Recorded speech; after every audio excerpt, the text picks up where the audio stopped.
Hello అండి, good morning. This doctor Srinath Dolapalli, Chinnaripeta hospital Mahabad. ఇవాళ విషయం ఏంటంటే ఈ జ్వరంతో వచ్చే ఫిట్స్ గురించి. ఎందుకు చెప్తానంటే నేను నార్మల్గా ఈరోజు ఓపీ చూస్తుంటే నేను చూస్తుంటే పాపకి ఫిట్స్ వచ్చింది. పాపకి వాడిని చూడకపోతే 102 జ్వరం ఉన్నది. అడిగిన తల్లి కనీసం ఇంటికాడ సిరప్స్ అన్న పోసుకొని రావాలి కదా, కొంచెం తడిగుడితో తుడిచినా అయిపోద్ది కదంటే లేదు సార్ మీకు చూపించాలి కదా అందుకే వచ్చాను చెప్తుంది. అది కథ. సరే విషయం పక్క పెడితే నార్మల్గా ఈ జ్వరంతో వచ్చే ఫిట్స్ దాదాపు 1 year నుంచి 5 years వరకు వచ్చే ఛాన్స్ ఉంటుంది. ఈ ఫిట్స్ మోస్ట్లీ 5 years దాటిన తర్వాత వచ్చే ఛాన్స్ అయితే ఉండదు. కానీ ఒకవేళ వచ్చినా కూడా 2 నుంచి 3 నిమిషాల వరకు ఉంటుంది ఫిట్స్, తర్వాత ఆటోమేటిక్గా నార్మల్ అయిపోతాడు. బట్ దాన్ని రాకుండా మనం కేవలము కొంచెం ముందే కొద్దిగా తడిగుడితో దూర్చుకొని జ్వరంటానికి వస్తే బాగానే ఉంటుంది. కానీ అది చేయకపోవడం వల్ల ఫిట్స్ వస్తుంటుంది.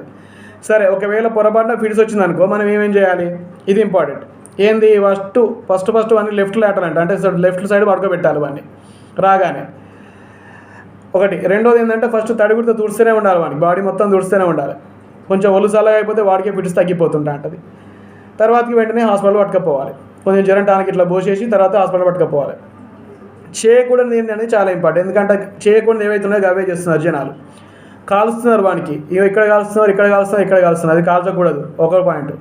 రెండోది ఈ తాళం చీర కోసం అయితే ఉరుకుతున్నారు పట్టుకొత్తానికి. తాళం చీర అసలే పెట్టుకోవద్దు, గుత్తికి తాళం చీర గుత్తి ఇక్కడ పెడుతున్నారు. మూడోది నీళ్ళు తాపిస్తున్నారు వానికి, నీళ్ళు అసలే దాయించొద్దు. సో ఇవి చేయకండి. వీలంత వరకు ఫిట్స్ రాగానే ఇప్పుడు నేను ఏదైతే చెప్పానో అవి పాటించండి, వెంటనే హాస్పిటల్ తీసుకురాకండి. ధన్యవాదాలు.